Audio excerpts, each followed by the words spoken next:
안녕하세요. 국어 가르치는 수지쌤입니다. 네, 이번 시간에는 농무, 신경림의 농무에 대해서 공부해 보도록 하겠습니다. 이 농무는 너무나 유명한 작품이라서 아마 고등학생들이 좀 읽어봤겠죠? 네, 많이 읽어봤을 것 같은데, 그리고 어딘가에선가 어디 외부 지문에서라도 문제집을 풀다가라든지 어디서든 한 번쯤은 봤었음직한 시예요. 자, 이 시는 어떤 시대를 배경을 하고 있냐면 1970년대. 1970년대가 우리나라는 어떤 상황이었죠? 급격한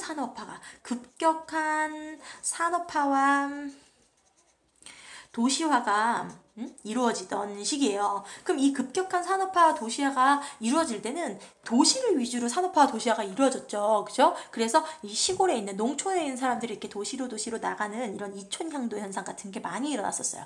그러면 도시의 입장에서는 이제 그렇게 간 사람들이 도시에서 이제 하층민 노동자로 전락하게 되고, 그리고 이 농촌에서는요, 이 농촌 경제가 완전히 무너지게 됩니다. 그래서 이 급격한 산업화 도시화로 인해서 농촌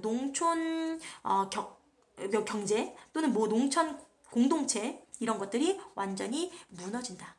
예, 무너진다는 걸 우리 몰락까지는 아무튼 황폐화된다. 아니면 쇠락해간다. 이렇게 이야기합니다. 그래서 이 우리나라의 농촌 경제와 공동체가 이렇게 무너져 내려가는, 더 이상 이제 이 농사를 끝나고 나서 이제 사람들이 다 사물놀이 같은 거 하고 이렇게 농무를 추는데, 농무 그런 행사를 하는데, 그게 옛날에는 어떤 민중의 이런 어떤 축제의 장이었단 말이에요. 공동체. 그런데 더 이상 이게 축제의 기능을 할 수가 없는 거예요. 그래서 이 농무라는 것도 되게 쓸쓸한 어떤 이 농민들의 모습을 보여줍니다. 자, 처음부터 한번 볼게요. 징이 울린다, 막이 내렸다로 시작해서 봐봐. 원래는 시작을 하면 막이 올랐다로 시작을 해야 되잖아요. 근데 막이 내렸다로 시작했어요. 그러니까 이 시는 시작부터가 우울한 거예요. 그래서 막이 내렸다, 이렇게 거꾸로 된 세모를 좀 표시할게요. 좀 거꾸로 된 시어를 하강적인 이미지를 사용해서, 하강적인 시어를 사용해서 뭔가 암울하고, 그죠? 암울하고 뭔가 애상적인, 불쌍이 아니라 슬픈, 그죠? 애상적인 분위기를 형성합니다. 네. 자, 그래서 징이 울린다, 막이 내렸다, 오동나무에 전등이 매어 달린 가설무대, 구경꾼이 돌아가고 난 텅 빈 운동장. 어때요? 되게 공허함이 느껴지죠? 그쵸? 공허함. 그러면 이게 여기 가설무대에, 이 텅 빈 운동장에 있는 가설무대가 되는 거예요. 공허함을 느꼈어요. 우리는 분이 얼룩진 얼굴로 학교 앞 소주집에 몰려서 술을 마신다. 자, 우리가 나왔어요. 우리는 누구야? 우리.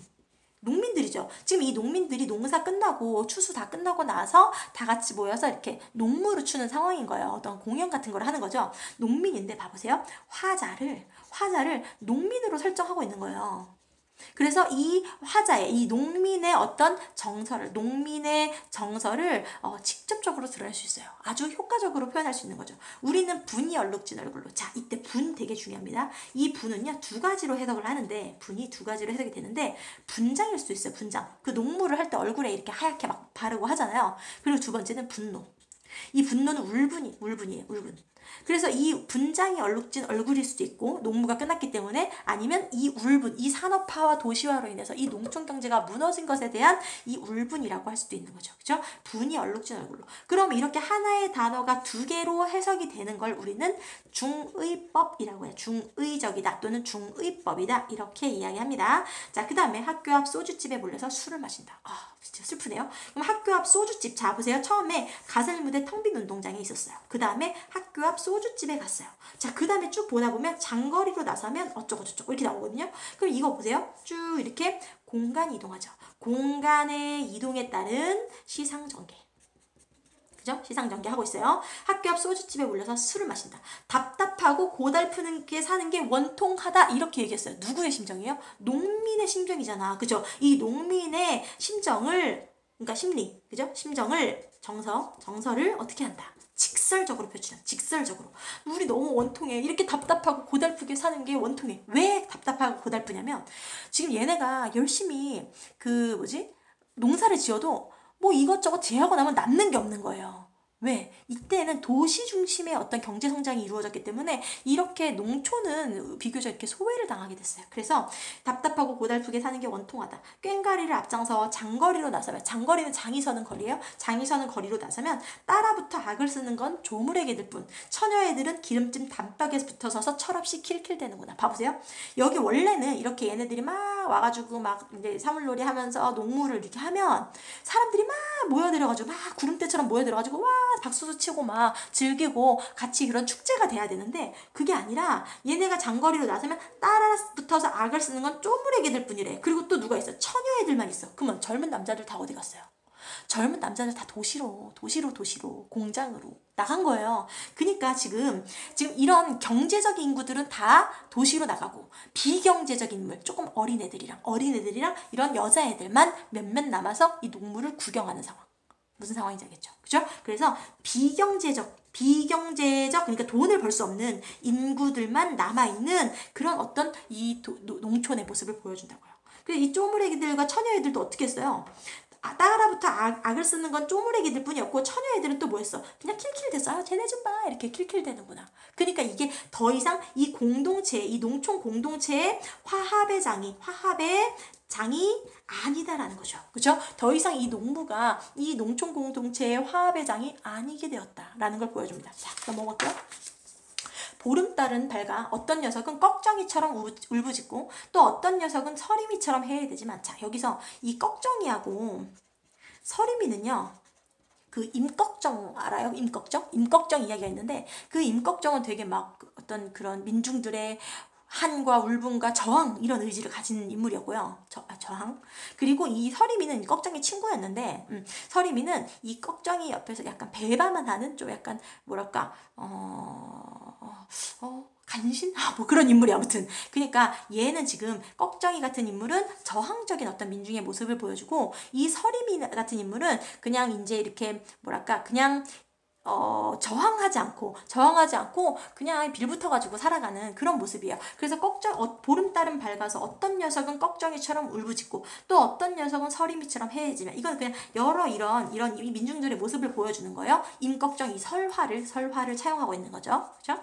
자, 그런데 그럼 꺽정이라는 말을 왜 넣었을까? 당연히 이 민중의 울분과 저항을 나타내기 위한 것이다. 됐죠? 이 민중의 어떤 저항이라든지 아니면 울분 이런 것을 효과적으로 나타내기 위해서 이 임꺽정이라는 인물을 등장시켰다. 자, 근데 이 문장이 조금 이상하지 않으세요? 보름달은 밝아 어떤 녀석은 꺽정이처럼 울부짖고 이렇게 끊어야 될 것 같죠? 또 어떤 녀석은 서림이처럼 해야 되지만 여기서 끊어야 될 것 같아. 이까지 산구석에 처박혀 발버둥 친들 무엇하랴 이렇게 끊어야 될 것 같아요. 그쵸? 그래야 뭔가 딱딱 끊어지는 느낌이 나지. 그쵸?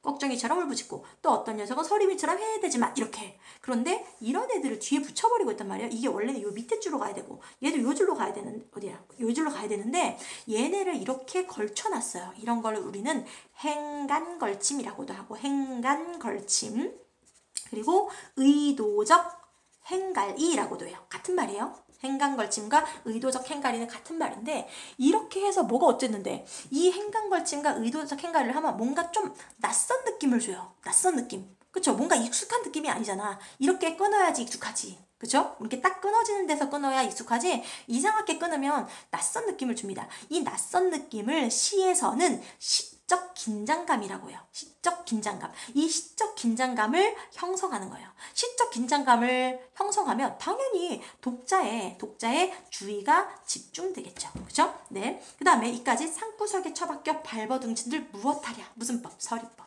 그죠? 소용없다. 산구석에 처박혀 발버둥친들 무엇하랴.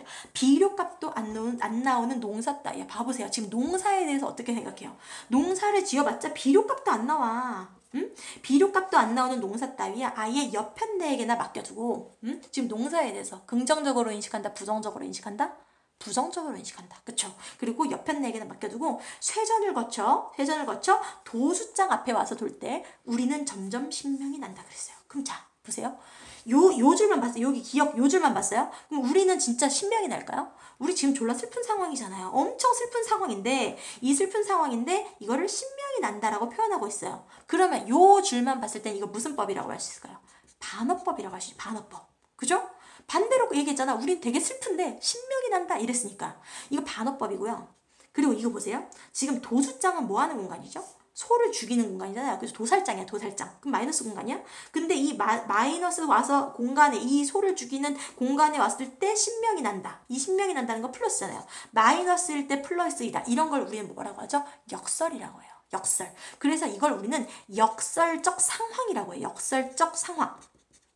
역설법이라고 하기는 조금 그렇고 역설적 상황을 제시하고 있고 그 상황에서 반어법도 이야기하고 있는 거죠. 그러니까 이 부분에서 역설이라고 해도 맞고 반어라고 해도 맞는 거예요. 됐죠? 역설적 상황과 반어법, 반어적 표현을 사용한다. 자, 그래서 이건 지금 어떤 농민들의 어떤 울분과 한을 나타내는데 이제 얘네들이 이제 농민들의 울분과 한을 어떻게 표출하냐면 한 다리를 들고 날라리를 불거나 날라리 아래 르르르 부르는 거 이 날라리를 불거나 불까나 이렇게 해석하시면 돼요. 뭐뭐 할까나 고갯짓을 하고 어깨를 흔들까나 이렇게.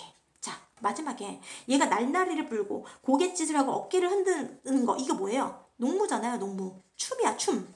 근데 이 춤은 어떤 춤이다? 기쁨의 춤이다? 아니죠. 한과 울분의 춤이다. 이 한과 울분을 뭐로? 춤으로 뭐 했다? 승화했다.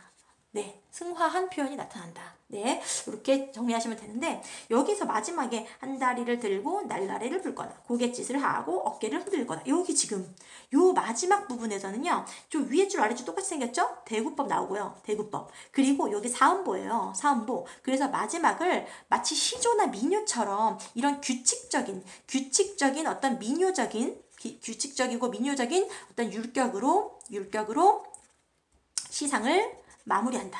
네, 이렇게 이야기하기도 합니다. 자, 그럼 다시 한번 정리하면 지금 화자는 누구라고요? 농민이라고요. 농민을 화자로 설정한다. 이런 얘기 나올 수 있어요. 화자는 표면에 드러나요? 안 드러나요? 드러나요. 우리는 이렇게 나왔으니까. 그쵸? 나는 이렇게 나오거나 우리는 이렇게 나오면 시적 화자가 표면에 드러난다요. 1970년대 급격한 산업화 도시화의 상황에서 농촌 공동체가 무너지는 상황이다. 그래서 이 한과 울분을 농민들의 한과 울분을 농민을 화자로 설정해서 표현하고 있다. 됐죠?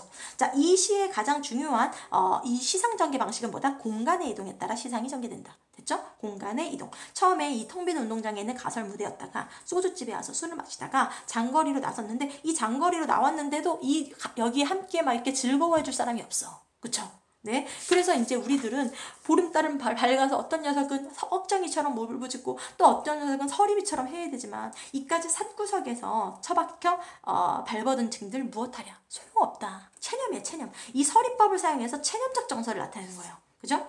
비료값도 안 나오는 농사. 지금 얘가 이렇게 절망하는 이유는 바로 이 농사가 아무것도 안 남기 때문이야. 그래서 비료값도 안 나오는 농사 따위야 아예 옆편내에게나 맡겨두고 세전을 거쳐 도수장 앞에 올 때 우리는 점점 신명이 난다. 이거 진짜 기쁘다는 게 아니고 이거는 어떤 표현이다? 반어적인 표현이다. 그리고 이 상황은 이 마이너스 공간에서 신명이 난다니까 마이너스일 때 플러스다. 그래서 역설적인 상황이다. 됐죠? 그리고 마지막에 이렇게 운율, 그죠? 이 운율, 이 사음보의 규칙적인 민요적인 율격으로 시상을 마무리하는데 이 내용은 뭐다? 농민들의 한과 울분을 승화한, 그죠? 춤으로 승화했다.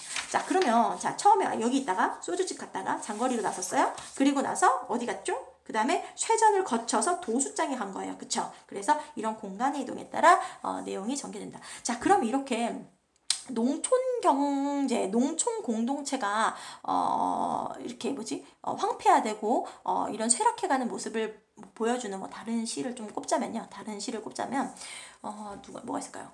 고재종의 세한도라는 시가 있어요. 세한도. 그 세한도라는 시에서도 이 농촌 경제가 무너진 것에 대해서 한탄을 해요. 하지만 거기에는 차이가 있어요. 뭐냐면 여기에서는 지금 희망을 노래하지는 않잖아요. 그쵸? 되게 체념하고 절망하고 울분 이런 걸 춤으로만 나타냈어.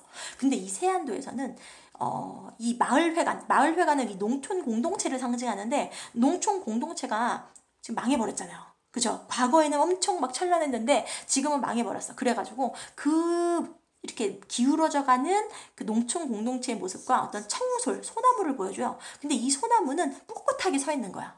그리고 나중에 무슨 얘기를 하냐면 나는 희망의 노예는 아니거니와 나는 희망의 노예는 아니지만 저기 이렇게 까맣까치가 얼어 죽는 이 추운 겨울 아침에 그래도 저기 햇빛은 떠오른다. 저기 뭐 그래, 동력해서는 꼭두선이 빛이 타오른다. 뭐 이런 얘기 나와요. 그러니까 희망이 있다라는 이야기로 마무리를 지어. 이 세안도에서는.